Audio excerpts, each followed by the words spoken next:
hide that so I can see my slides. Well, good evening, everybody. It's a pleasure to be talking to you tonight about butterflies. I've been in love with butterflies for about 30 years, well, 32 years exactly. I'm going to tell you a little bit of what I know about them. I work for the Xerces Society for Invertebrate Conservation. We are an international nonprofit with the mission of saving the invertebrate animals of the world and saving their habitat. This includes, of course, butterflies, but also bees, spiders, crayfish, freshwater mussels, all the little creatures that help to run the world. How did we get our somewhat unusual name, Xerces Society? We're named after the beautiful little blue butterfly shown on the left. That butterfly used to live in San Francisco Bay Area, but I'm sad to say that all the development in that region helped drive that species to extinction decades ago. So people out west formed the Xerces Society in 1971, people who had loved that butterfly and said, we want to form a group that'll help prevent extinctions from happening again. The Xerces Society pays my salary. My main role for the Xerces Society is to assist the U.S. Department of Agriculture's Natural Resource Conservation Service with pollinator conservation. You can see here the mission of the NRCS is to help farmers and ranchers, in other words, our agricultural producers, protect natural resources and feed the world. And to do this, they provide technical and financial assistance. We'll talk more about that later. Main messages of this presentation: creating habitat for butterflies is fun and it is easy. If you plant the right stuff, the butterflies will show up. That's how it works. It's pretty nice. Butterflies are insects, of course, so please limit your use of insecticides, because insecticides obviously kill insects. And then finally, what you plant really can make a difference, whether you're out in the country or in the suburbs or in the city. Planting native plants for pollinators really helps. I want to just go over a little bit of basic biology of butterflies that'll help us, I think, in this talk. And the first item is the butterfly life cycle. Many of you learned this in 2nd or 3rd grade. It's got 4 stages: egg, larva, pupa, adult. So can y'all see my cursor? I think you can. Yes, yes, we can. I thought so. Excellent. So here, of course, is an egg. Here, the egg hatches into a first instart larva. That larva grows bigger and bigger and bigger, becomes a pupa, and then an adult. And that's the life cycle for every butterfly in the world, 4 stages. Very important thing to know about butterflies: most butterfly species are host plant specialists, which means that the caterpillars only eat a very limited number of species, usually species that are highly related to each other. And the classic example of that is monarch butterflies lay their eggs on milkweeds, and the caterpillars only eat milkweeds. Another wonderful example of that is the giant swallowtail, Papilio cresfontes. And this is a butterfly. There's a wonderful story about this butterfly in Vermont. And that story is, when I first learned about this butterfly 30 years ago, when I was a graduate student here in Florida, that's where I am today, this butterfly did not occur in Vermont. In the last 15 years, this butterfly has all of a sudden surged over 200 miles in its range, and now lives in near Montreal, but also is becoming more and more common in Vermont. So again, bringing up this butterfly because we're talking about host plants. The host plant of this butterfly are plants in the citrus family down here in Florida. They lay their eggs on oranges and grapefruits and things like that, or on prickly ash, which you also have in Vermont. You have this plant species, which happens to be in the same family as oranges, limes, and lemons, prickly ash. In my garden at home in Oklahoma, I have a close relative of prickly ash, same genus. And you can see here on the left, a giant swallowtail has laid a bright orange egg that On the right, the egg is hatched into a small caterpillar. That caterpillar ends up getting extremely large, looks like a gigantic bird dropping. It becomes a pupa, and then the pupa becomes a giant swallowtail butterfly. If I did not plant the plant I showed you a moment ago, if I did not plant this in my garden, I would have almost none of those butterflies whatsoever. Because I've planted these plants, I only have 4 of these. I have many of these caterpillars every year and many of these butterflies because of the 4 plants I've put in the ground. So implications of host plant specialization are, if you plant the host plant, there's a good chance the butterfly species will show up. As opposed to host plant specialization, butterflies are somewhat generalistic in their use of nectar, but they do show preferences. And I'll use the monarch as an example again. Of the thousands of species of flowering plants in the United States, monarchs visit only a few frequently. For instance, they love goldenrods, they love buttonbush, they like nectaring on milkweeds, they like verbenas, and there are others that I'll be talking about today. But the great majority of plants out there aren't very attractive to monarchs or most other butterflies, so it helps to plant the right ones. So how are butterflies doing? Sadly to say, more than 17% of North American butterfly species are in trouble. Can gardeners make a difference? They absolutely can, and here's a wonderful example from South Florida. This is the Florida Atala butterfly. 30, 40 years ago, this butterfly was going extinct. It was going to disappear from Florida. Even though it's this gorgeous little creature with amazingly bright red and yellow caterpillars, it was on the major downswing. But then gardeners, without even knowing what they were doing, started planting a lot of this plant here. This plant is a native cycad, native to Florida, and this happens to be the preferred host plant of those bright red and yellow caterpillars. So by gardeners planting lots of these host plants in their gardens, the population of this butterfly exploded, and now this butterfly is doing great in Florida. There are other stories like that with bees and butterflies showing that what gardeners do does make a difference. Of course, we can't just put out plants out there and that's not the whole story. Another part of the story is what we don't want to do, and we don't want to use pesticides, in particular insecticides, because insecticides, of course, kill insects. If you must use them, please minimize their use. Read the label on the bottle carefully. Try to use them. If you're going to use insecticides, use them. Don't use them when plants are in bloom, because if you spray when plants are in bloom, sometimes those chemicals get into the nectar and the pollen and kill our pollinators. I'm going to take a quick look in the chat box just to make sure there's no message from me, but it looks like everything's going fine. So I'll continue. So now I'm just going to go through a whole bunch of a listing of a whole bunch of butterfly species and the host plants they feed on. And very possibly the first butterfly you will see this year in Vermont is this species, the mourning cloak, Nymphalis antiopa. This butterfly has a colossal range.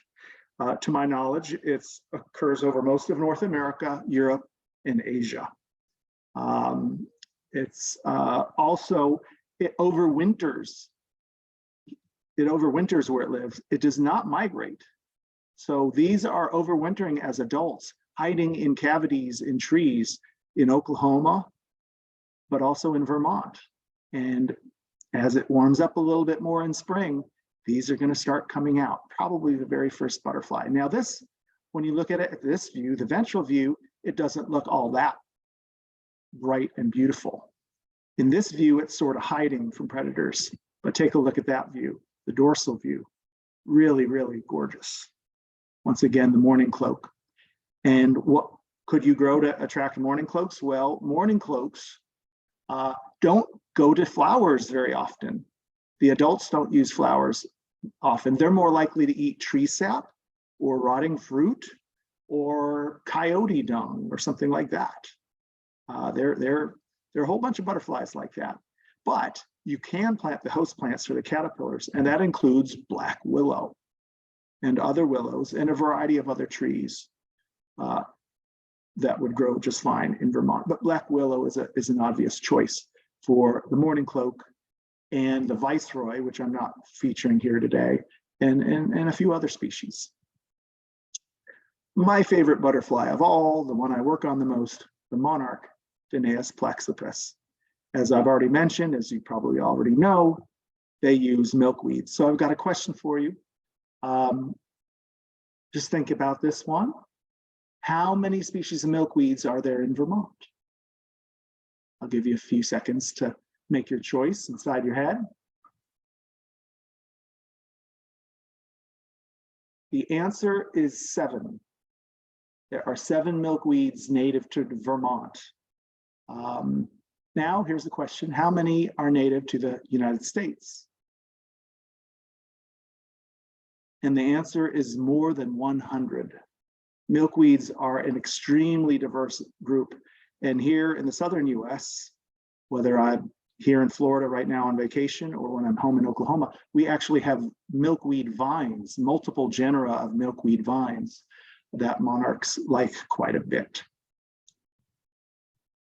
Up in your area, of the 7 species that are native to Vermont, there are 3, I think, that you're most likely to put in your garden.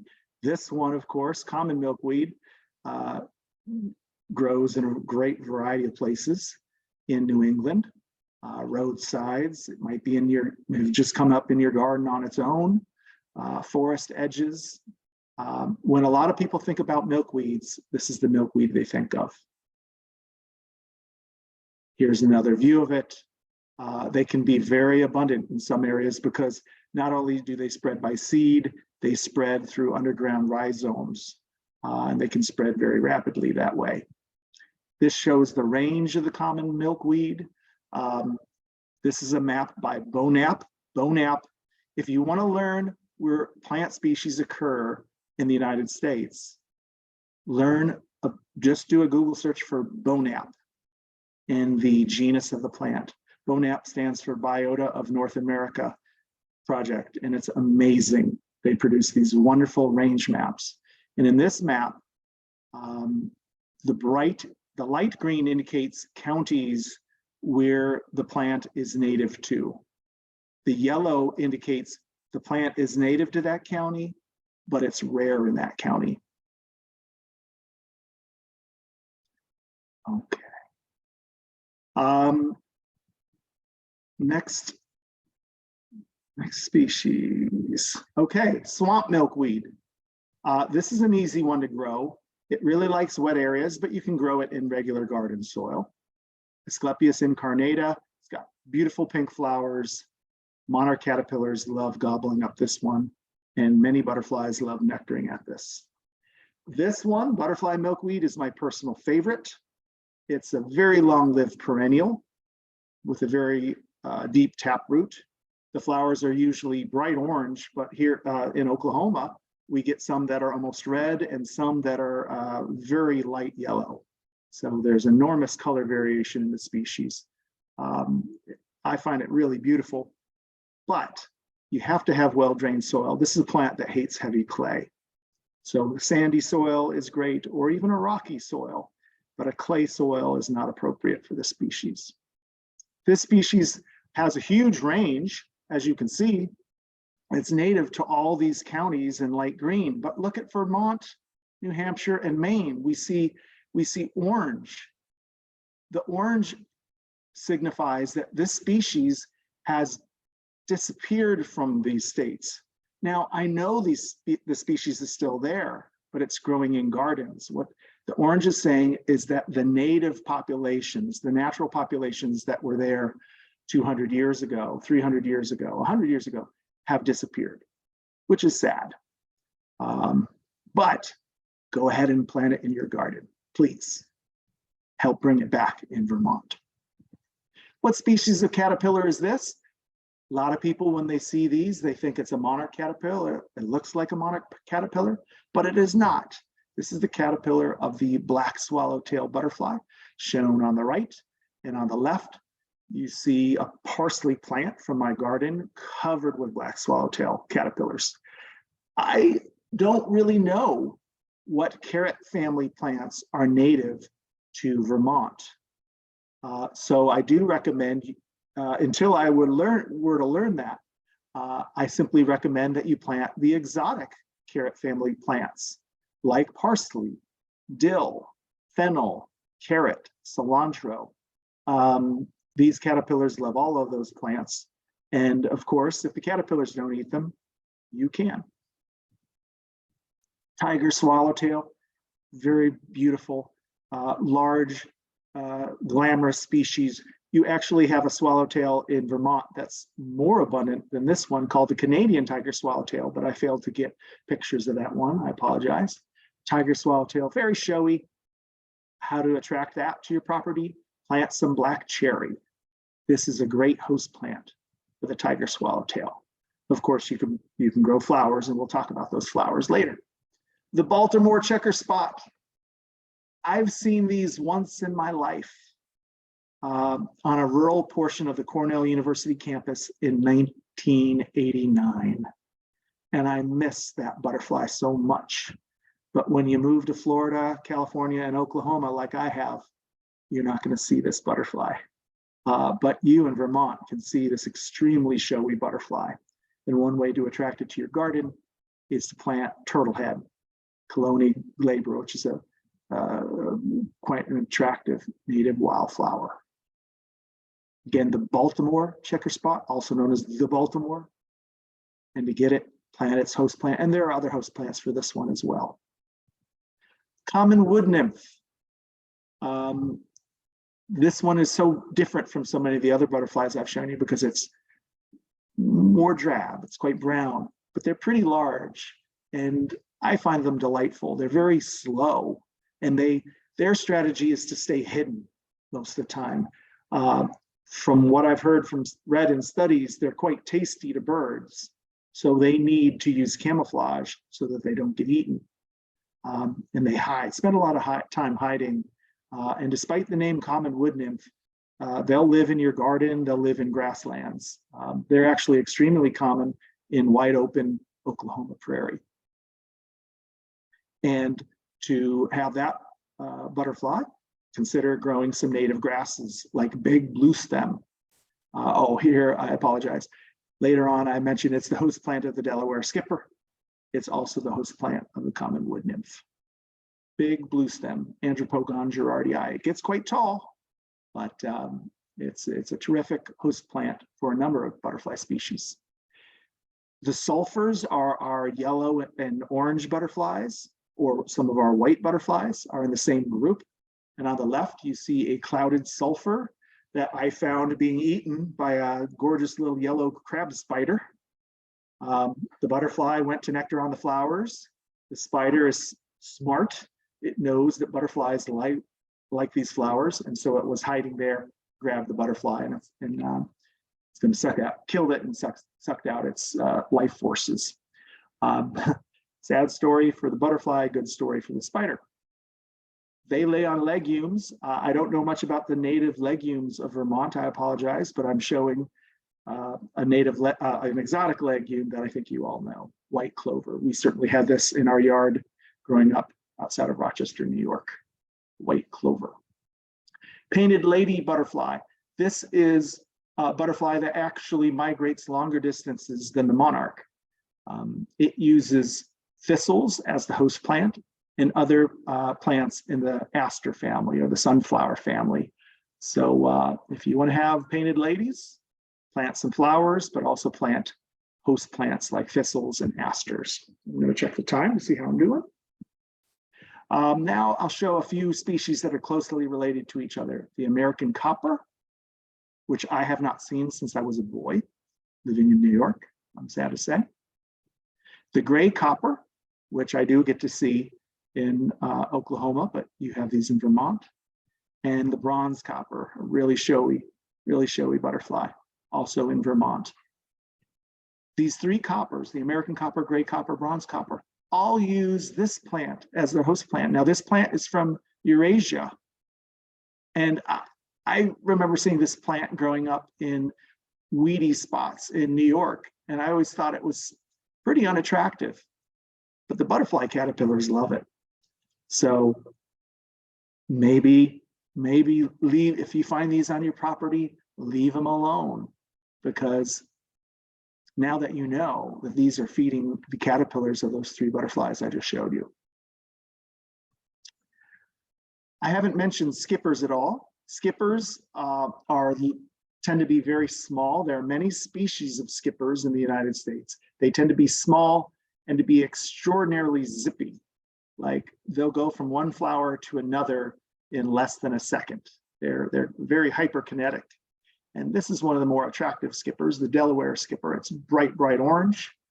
And as I inadvertently mentioned earlier, its host plant is big blue stem, and it uses other native grasses as well. So now I'm going to shift over to talking about native nectar plants. And an important thing to think about with nectar plants is it's really important to plant a diversity of them, and to plant some that bloom in late winter, and some that bloom in spring, and some that bloom in summer, and some that bloom in early fall, and others that bloom in late fall. Because our butterflies and our other pollinators, they need food throughout the growing season. So that's a very important thing to think about when you're planting a butterfly garden or a pollinator garden, is when do these plants bloom? When does each species bloom? If you plant nothing but sunflowers, they'll be blooming mainly in midsummer. If you plant nothing but goldenrods, they'll be blooming in fall primarily. You need a mix of things for spring, summer, fall to have the ideal garden. And milkweeds, in addition to being host plants for monarchs, are amazing nectar sources for a variety of butterflies. And this bright orange species that I mentioned before, butterfly milkweed, is my personal favorite because there are so many species that enjoy nectaring on it, including the coral hair streak, which is a Vermont butterfly, and a gorgeous little thing. And in my research in the Midwest, I could go days without seeing a coral hair streak, but if I found a colony of butterfly milkweed in bloom, I would usually see coral hair streaks. They love the flowers so much. I want you to think about trying to find native thistles.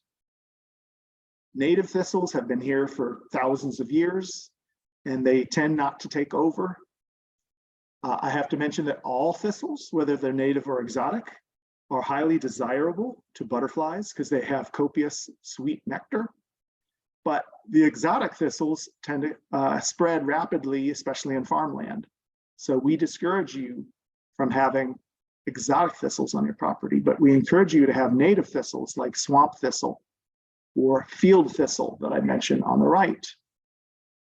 Both of these species are considered rare in Vermont, interestingly enough. Once again, the range maps. Here on the left, you see Vermont is yellow. Here on the right, Vermont is yellow. Yellow signifies the plant is native, but it's still in Vermont, but it's rare. Once again, if you want to learn where your native species occur, BONAP. Think BONAP. BONAP is a phenomenal website. Just Google search BONAP and the name of the plant.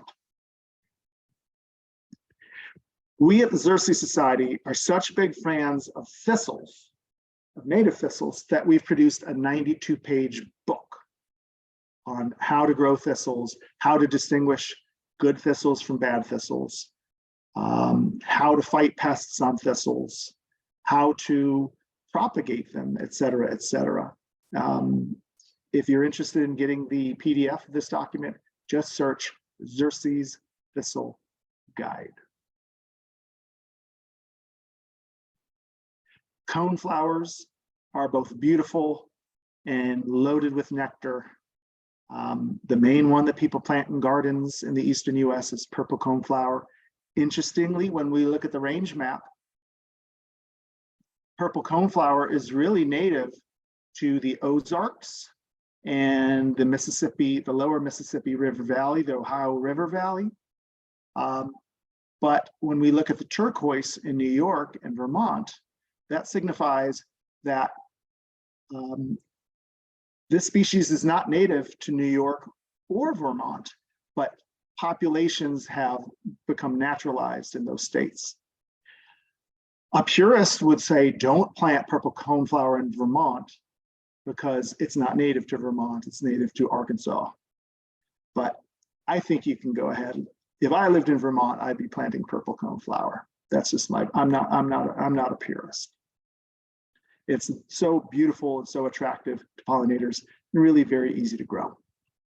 Annual sunflower, one of the most well-known plants in the world. We eat its seeds. It is native to the US. It's native to the western 2/3 of the US. It's not native to New York. It's not native to Vermont and New Hampshire. The turquoise means that it's been naturalized in those states. But in my opinion, go ahead and plant it. It's not causing any problems to my knowledge, not in your region. And it's amazing for butterflies.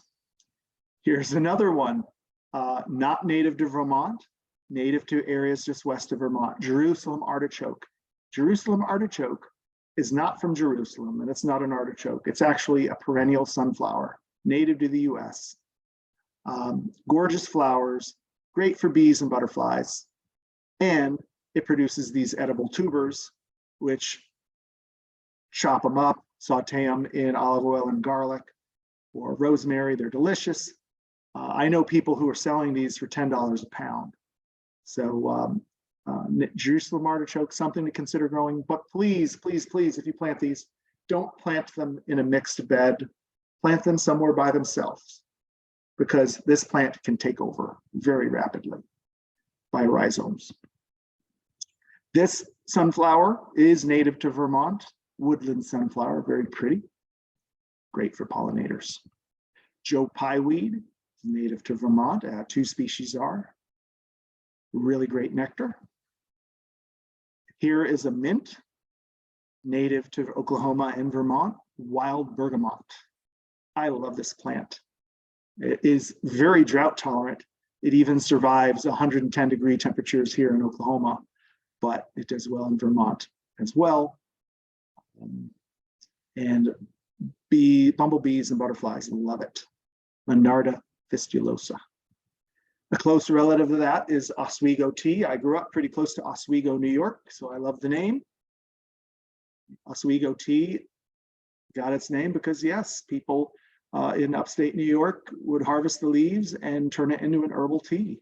It's a mint. It smells like mint. It tastes like mint. It's a delightful plant.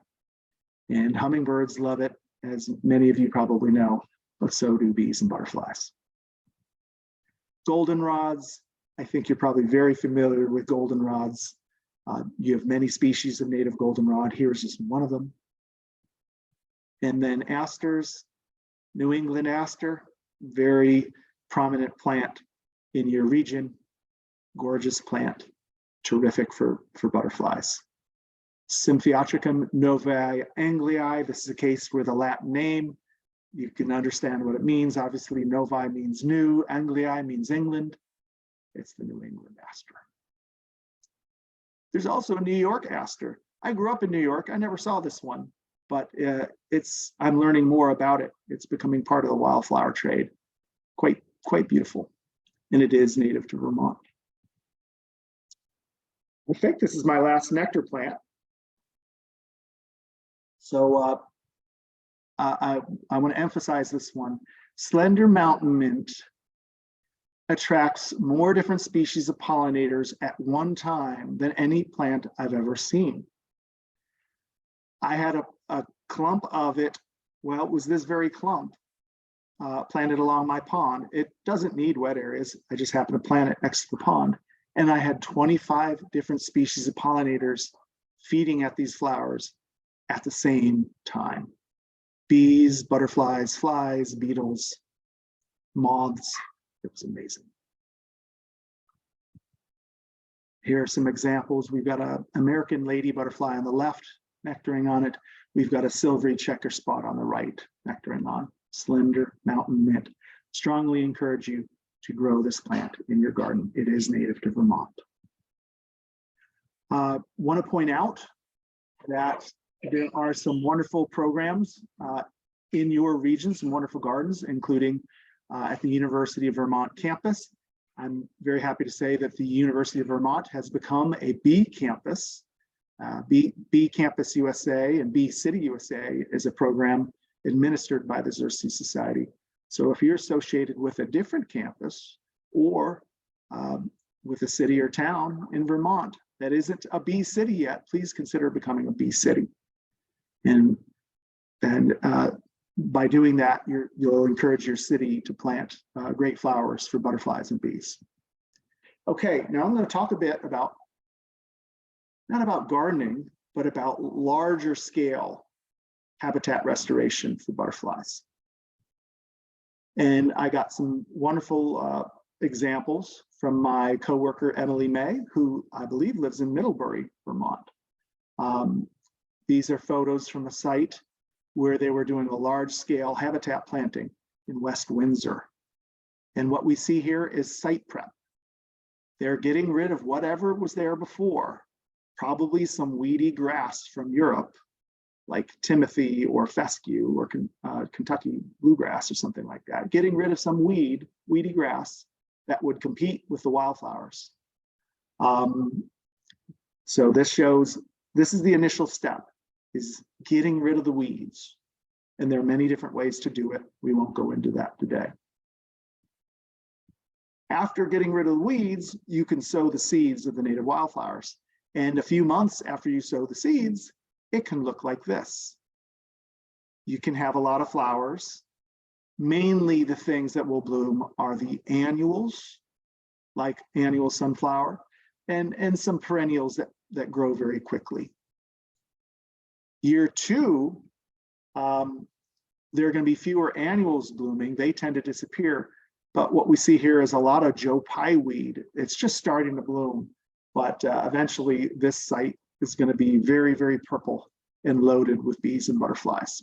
Year three and year four keeps getting better and better. Now I'll show you a personal example from my farm in Oklahoma. Out where I come from, we have a problem with eastern red cedar. The land that you're looking at used to be tallgrass prairie, back when the Native Americans burned the region almost every year.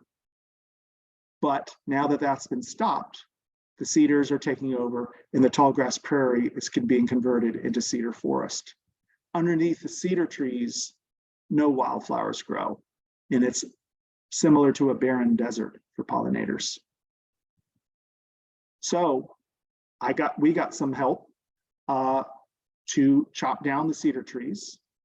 And I know people who live in forest country like you do hate the idea of chopping down trees. But when you live in prairie country like I do, and you see the prairie disappearing and the prairie birds disappearing and the prairie butterflies disappearing, you know that you need to get rid of these cedar trees that are invading. And so I did get rid of lots of cedar trees and sowed wildflower seeds where the cedars were. Now we have large wildflower displays. And around our pond used to be surrounded by exotic grasses. We got rid of the exotic grasses and we're in the process of sowing native wildflowers, and we're getting lots of success and lots of bees and butterflies. So who helped us do this? The USDA NRCS, which I mentioned before. By the way, if you are in Vermont, which I presume all of you are, and want to find your local USDA office, you can go to the USDA Service Center Locator site, click on, it'll show a map of the United States, and then you click on Vermont, you click on your county, and that'll lead you to the numbers. But I provided 3 counties contact information for you. Chittenden County, Here's the phone number for Chittenden County. I may have this wrong, but from the website, this is what the website says that Chittenden County is served by the Service Center in Williston. And again, there's their phone number. If you're in Addison County, consider calling this number. Now, again, this is if you're a farmer, you've got significant amount of land and you want to make improvements to the pollinator and butterfly habitat, or you want to get help with any other issue, any other conservation issue on your farm, and you're in Addison County, please call this number. If you're in Rutland County, there's the phone number to call, 802-775-8034. Or you can contact Sarah Jansen of Vermont NRCS. Hopefully she'll be joining us tonight to chat a little bit. And her email is sarah.jansen@usda.gov. And again, she's there to help primarily with conservation on farms rather than gardens. If you have questions about what to plant in your garden, maybe you could reach out to Sarah, but feel free to reach out to me or to my coworker, Emily May. Where can you get more info? We've produced some great books, including one on butterfly gardening, one on farming with native beneficial insects like ladybugs and lacewings. The book on the right is our premier book on how to help pollinators. And more recently, we produced 100 plants to feed the bees and 100 plants to feed the monarch. And these are all available for purchase on various websites. But we have dozens and dozens of free publications available online. Just go to our website, xerces.org, including plant lists. Now I'm showing you plant lists for my home region, the South Central US, but we have lists just like this that list about 25 plants for monarchs on the left or pollinators in general on the right that would be suitable for New England. Or please feel free to connect. We'd love if you connected with us on Facebook, Twitter, or Instagram.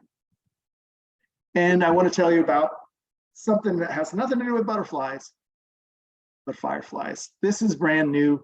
This just got created in the last few weeks. It got released. This is our Firefly Atlas. We need more data about fireflies because fireflies are in trouble. Please consider going to our website, fireflyatlas.org. And this is a community science program. This is a way for you to tell us what fireflies you are seeing and how many there are.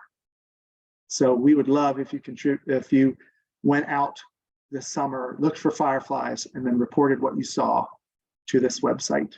I'm on vacation in Florida right now, and I'm going to be looking for the species on the right next week. It is extremely rare, but I've been told what salt marshes to go look for it. And so very excited that I might be able to report some data to fireflyatlas.org. So the big message is, please create habitat for butterflies wherever you can. It's really fun and it really makes a difference. I want to thank the supporters of the Xerces Society. Happy to say this list is growing each year. Most importantly, of course, are the members of the Xerces Society. So if you like what we do, please consider going to our website and becoming a member of the Xerces Society.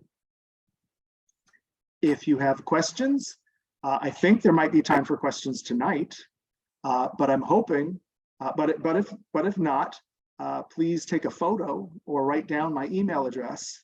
My email addresses, either one will work, ray.moranz@xerces.org, or my USDA address, and I'd be happy to answer your questions afterwards. If Sarah Jansen is here, I'd like her to hop on and tell us a little bit about NRCS in Vermont. Sarah, are you here? I am here. Can you hear me or see me? I don't have video on right now, but I hear you perfectly. I hear you perfectly. Good. I can hear and see you. You're welcome. Yes, Wonderful. Thanks for letting me talk for a minute. I'm just been fascinated and taking pages of notes while listening. And right off the bat, learning so much, like prickly ash. I have hated it and thought of it like poison ivy, but now I know that it's a wonderful plant with those giant swallowtail. Well, so I do work for NRCS. I am a soil conservationist, and I am recently moved over to Washington County, but I've come back to Addison County a lot, and I do live here too. And I wanted to let you know, reinforce what Ray said, that we are here to help with technical assistance towards creating more pollinator habitat and other natural resource issues, and in some cases offer financial assistance. I want to say that farms come in all sizes in Vermont, from amazing backyard gardens, which are qualified, to tiny farms in urban backyards, to some of our bigger producers too. And all these kinds of farms and all kinds of private landowners can come to us for help if you'd like to reach out. So we work closely with the Xerces Society with Emily May, whose name has already been mentioned here, and want to help and be a resource. So those numbers looked pretty correct to me when Ray put them up. So please reach out and give us a call. And I think that's all that I had to say right now. Sarah, that's terrific. And thank you so much for clarifying to everybody that, in like what you said about Vermont, farms come in all sizes. And different states actually have slightly different rules about who is eligible and who is not. Sometimes substantially different rules. But yes, my farm is 10 acres and we qualify. I know people who have farms that are 2 acres and they qualify, but like you said, it could be smaller than an acre, right? Yes, so, it needs to be growing crops, or forestry is also considered a type of agriculture. And we're kind of reaching out more to private landowners who want to do habitat work, wildlife work, and habitat restoration. Awesome. Sarah, that is so encouraging to all of us who have a bit of land and some of it under gardening and cultivation. So we have some questions in the chat. Ray, are you ready to put on the spot? Absolutely, hit me. So there is a question about red Xerces Society. Is it beneficial for our butterflies? I'm murdering this pronunciation. I'm not familiar with it. I'll take a look. It was red, sorry, it was red Silky Asclepius. Yes. Pine moving seeds said to plant it, so I started some seeds, but because it's tropical, is it really helpful if it grows for nectar for the butterflies, or is it just pretty silly? So the Xerces Society has a pretty strong policy against the planting of tropical milkweed, mainly because it seems to be more likely to spread a disease agent than the native milkweeds, and because we have some concern that it can spread and become an invasive plant. Now, I would think that the likelihood that tropical milkweed will invade Vermont probably very small. Matter of fact, I live in Oklahoma and I'm seeing no signs that it invades Oklahoma. I have grown that plant. Monarchs love it. I don't grow it anymore because again, it's against Xerces policy. So the bottom line is we would strongly prefer y'all grow native milkweeds because they're not gonna cause any invasibility problems, and they're less likely to spread the disease agent. And that's a complicated story about the plant and the disease agent, but there's a quite a bit of research demonstrating that it is a factor. So Ray, are you saying that the red silky Asclepias is the tropical milkweed? I believe that red silky Asclepias is probably a trade name of tropical milkweed, because I, in the past, planted the bright red tropical milkweed, but then there was also a cultivar that was bright yellow, and it was called Silky Gold. But it was Silky Gold tropical milkweed. So I'm guessing red silky. It's just a guess, but it's a good guess, I think. Yeah. I think red silky is probably just a trade name for tropical milkweed, which is native to Puerto Rico. So it is native to the US, but not to the continent. Right. And Ray, Yes. sorry. You showed a picture of the Baltimore checker spot on the white turtle head. Yeah. The pink turtle head is a lot more common in Vermont. Can you talk about that, the difference between white and pink turtle head? I don't know much about the difference. I think it's the same species.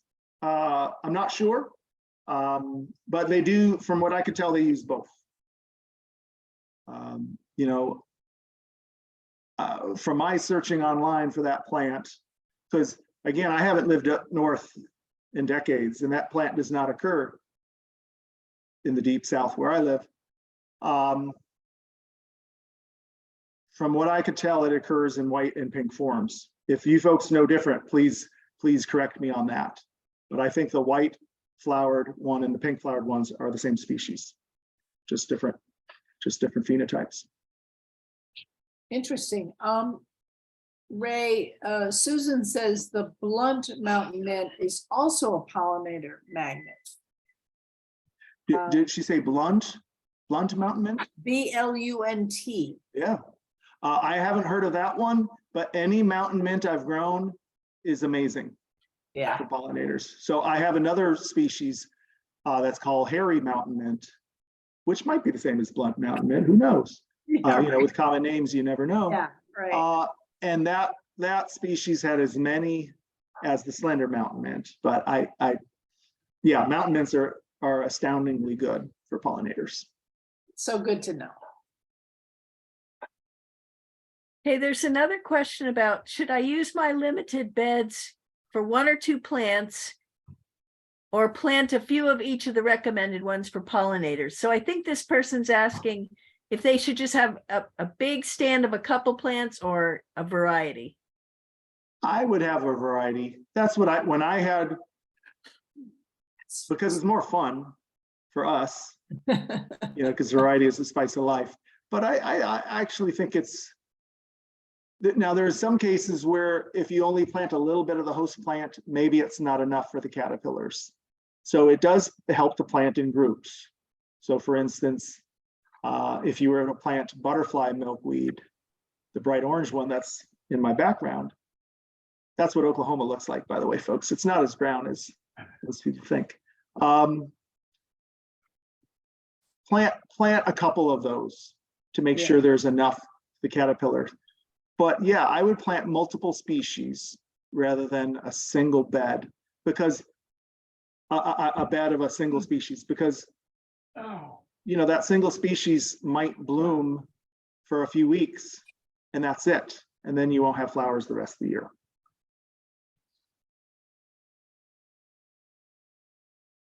I'm going to throw my 2 cents in and say, like Ray was saying, plant things that are going to flower over a range of seasons. So there's something there for the insects and the butterflies to eat, spring to fall. Yeah, that makes sense. Sarah, there's a question here, which I guess would be more for you. For NRCS assistance, do I have to be farming the land or just managing it? If you, it's all of the above. If you own farmland, if you operate farmland, it is a path to, yeah, eligibility with NRCS. So owning or operating is mostly what is pretty much what we're looking for.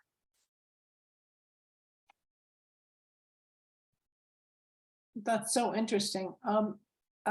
We had a good question about this firefly project. Yeah, Are they pollinators? I knew somebody was going to ask that, and I don't know. I don't know. I meant to look it up. Many beetles are pollinators. I don't know that fireflies are. I need to look that up myself. I am a butterfly ecologist by training, not a beetle specialist. Fireflies are beetles, not flies. Many of you probably already know that. Interesting. Yeah, but they might be pollinators, or maybe some are and some aren't. I wish I knew that. I probably should know that. I will know that soon, but I don't know that now. Great.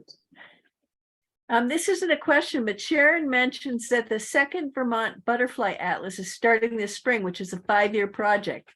So if people are interested, they can sign up. It looks like they can sign up to survey a priority block.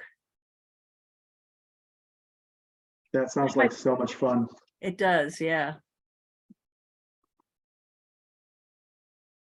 Let's see. And people are interested in how to take part in that survey. In the butterfly atlas? The butterfly survey, yes. I think that's what they're talking about. How do I take part in that butterfly survey? I know I can't help with that one. There was someone answered that. I say they just said to Google Vermont Butterfly Atlas, Here you and I go. think find out about it. Yeah, good. And Anne, one of the attendees, did a quick Google search and found the following. You may be surprised to learn that the adults of most firefly species are pollinators. Ah, Very cool. With diets consisting primarily of pollen and nectar, fireflies play an important role. Thanks, Anne. I had no idea. Pretty cool. Another question, Ray, about encouraging farmers, and maybe to you, Sarah, to stop using insecticides and herbicides. Well, NRCS would never take such a stance as that. I think it's fair to say. And you know, let's let Sarah. And I am a farmer, and I haven't used any insecticides on the farm, but I do use some herbicides. I'm actually giving a lecture next week to people in Texas about herbicides and pollinators. And Emily May in Vermont is actually our staff expert on that. So sometimes, in my opinion, some herbicides are I use them to control exotic plants, and I use them. I follow the label, and I try to use the ones that are least harmful. But Sarah, please give us your statement on pesticides. I don't have an official, vetted statement, but I do. But there are quite a lot of herbicides and pesticides used in Vermont and in the country. And some of the practices that I see that are helping people use less or less and less are things like turning your cover crops, which are usually planted on the bare farm fields after harvest, to hold the soil together, to keep a living plant there, but using the cover crops as a green manure and turning it into the soil, because one of the alternatives is to spray your whole field in the spring with herbicides to kill that cover crop so you can plant the corn. So, looking for ways to encourage farms to turning green manure and to plant into that living cover crop. Another way is for everybody, including the farms, to focus more on an integrated pest management system where nobody willy-nilly sprays herbicides just because it's the first of the month and you do it every year, but instead to look in the field, look on your property and find, is that pest there? Yeah. Are there other ways of controlling it without chemicals? And then if you were going to use chemicals, to use it in a very judicious, targeted manner. So those are some ideas I have. Green manure and integrated pest management systems with good monitoring ahead of time. But I encourage the group to come up with ideas, and it would be a big effort to make a change in Vermont, but we're a pretty unique state, so it could probably happen. And Mike Bald, who's going to be talking April 19th, is going to be talking about how to remove invasive plants without using herbicides. So that would be a great topic if you're interested to go and listen to. Mm-hmm. That does sound great. So we have another question, which I don't think you can really help with. It's about, do you know good sources for native plants in Vermont, nurseries that raise and sell these plants? And I guess I would say there is I believe there's a directory of the Vermont, what's it called? The Vermont Nursery and Landscape Association, which I think you could probably check out to find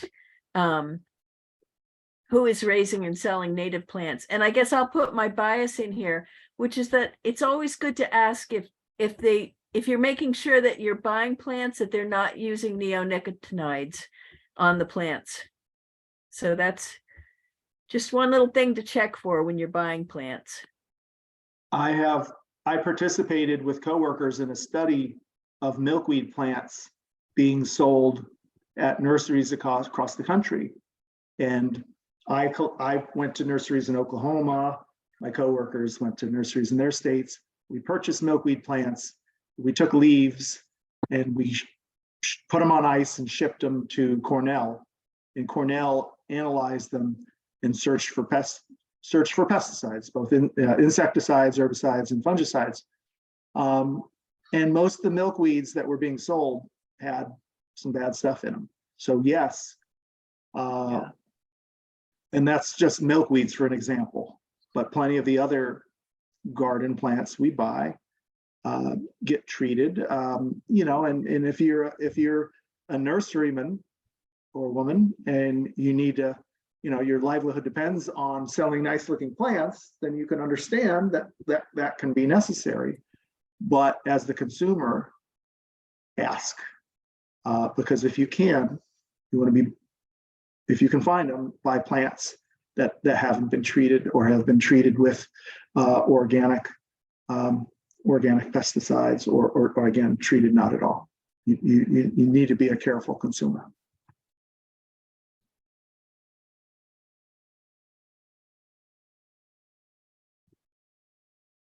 I'm seeing some nurseries being listed in the chat box. It's pretty great.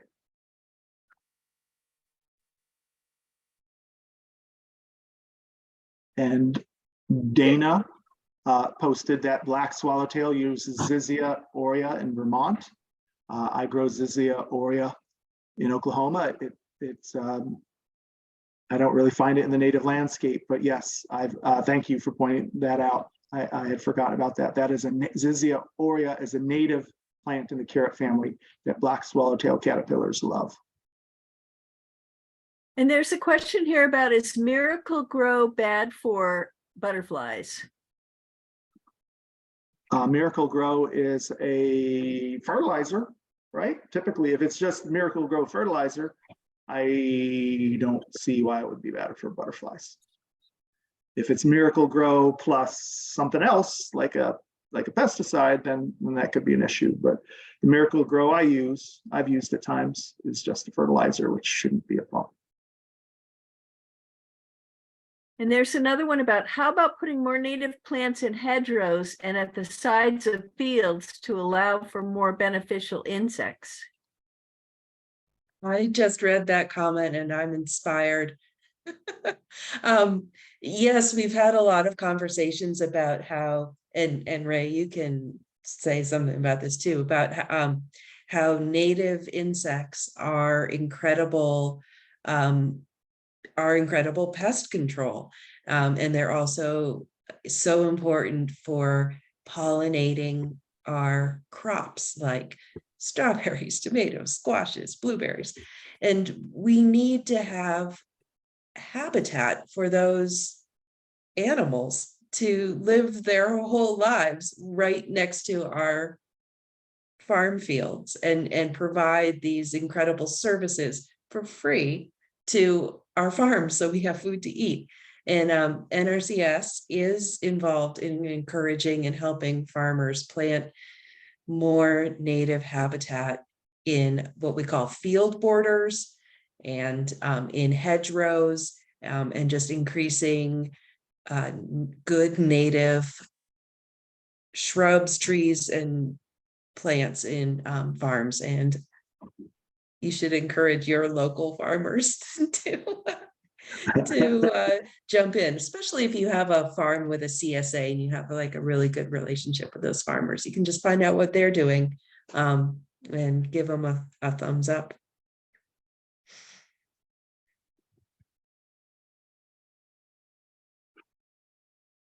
Does anyone have any questions that they haven't put in the chat? Because otherwise, I think we may have answered them all. Yes, I think we've done well with that. And I don't think anyone's hand raised. I've learned a lot. I've taken many notes, and I'm very excited about how to provide better plants for my pollinators in Vermont. It's really fun. Fran, what's up? I do have a question. When we hear about our native pollinators, there's always talk about the services they provide. So we know that most of our food is plants are pollinated by bees, native bees, 70%. So we've been hearing that a lot. And you didn't talk about that so much. You were talking about the beauty of butterflies and so on. And I'm definitely on board with that. I think we don't have to justify butterflies, but if I'm talking to, I don't know, someone who's worried about the bottom line, a farmer, somebody like that, how would you say, what would you say the farmer is getting out of the butterflies other than enjoying the beauty of the biodiversity of the species? Butterflies do provide pollination services. I just happened to leave those slides out of this presentation because I had about 90 slides as it is. So yes, butterflies are pollinators. As you mentioned, on average, bees tend to be better pollinators than butterflies. And I cannot name a food crop that butterflies do an amazing job at pollinating. I can't do that at this point, I apologize. But cotton, I was astounded to read a paper and I know you don't grow cotton in Vermont, right? No cotton in Vermont. But in Texas, they did a wonderful study. It was actually a graduate student from Michigan State, I believe, but she went down to Texas and did research and discovered that the economic production of the cotton crop in Texas is increased each year by millions of dollars due to the pollination provided by butterflies. And that shocked me. I had no idea butterflies pollinate cotton, but butterflies do such a good job of pollinating cotton flowers, which of course results in the production of the seeds and the fluff, the cotton boll. There's an example right there. Maybe it's not as relevant to the Vermont farmer, but still should be relevant to agriculture in general. Butterflies do help our bottom line in the US by millions of dollars each year. And that's just one crop. I'm sure they're helping with some other crops, but I really haven't seen much research on that. Not much at all.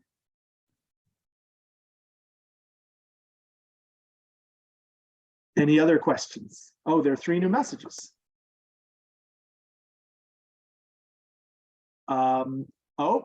Susan pointed out that butterflies and moths provide caterpillars that are the base of our food webs. Absolutely.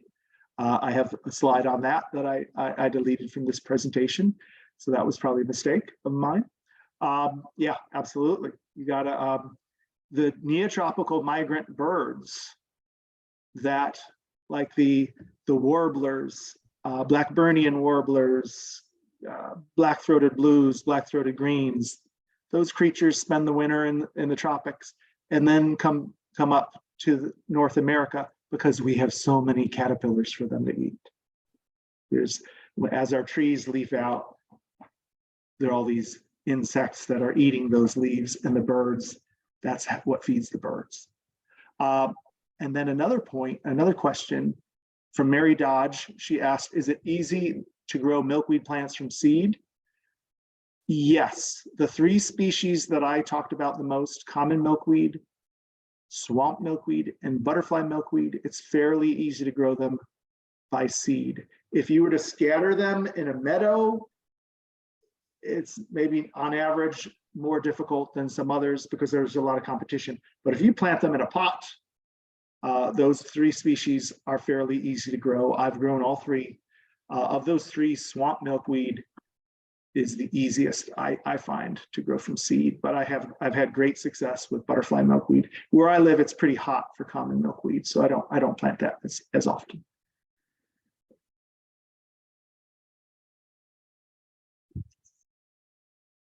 Okay, I was just trying to write this down, but it's taking me too long. So I just Googled it and it said, while bees are the primary pollinators for fruit, butterflies were the primary pollinators for many vegetables and herbs, especially the carrot family, which I thought was interesting. That is extremely interesting. I'm going to write that down. That's going in my next presentation. Thank you.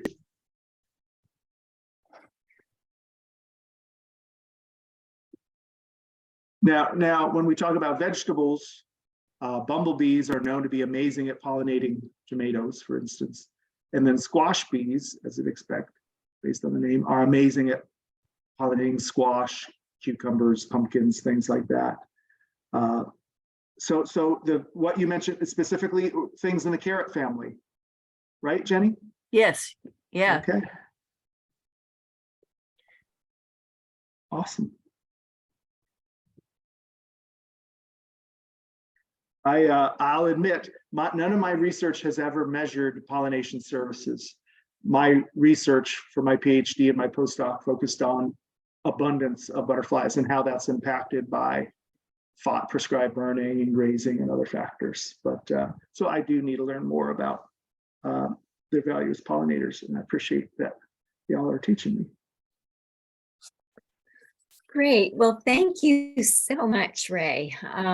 We are sorry for the technical glitches on this, but we've had over 30 people on the recording, and you have given us so much information. And as you said, great photographs of butterflies. So thank you for that as well.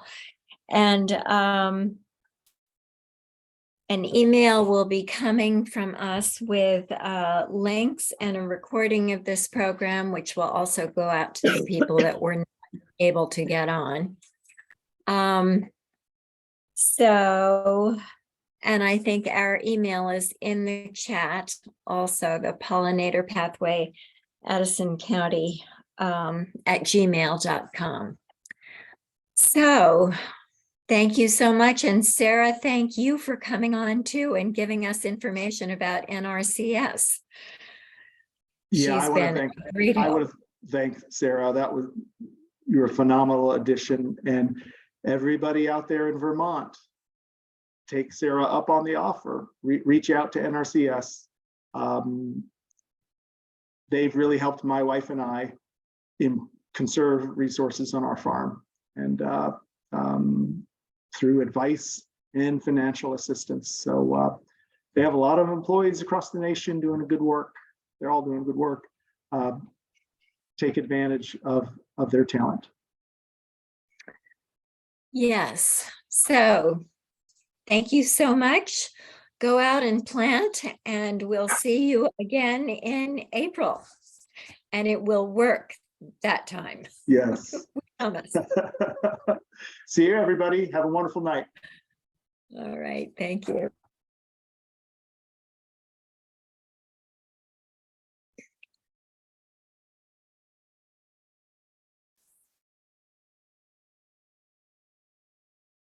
And Bethany, I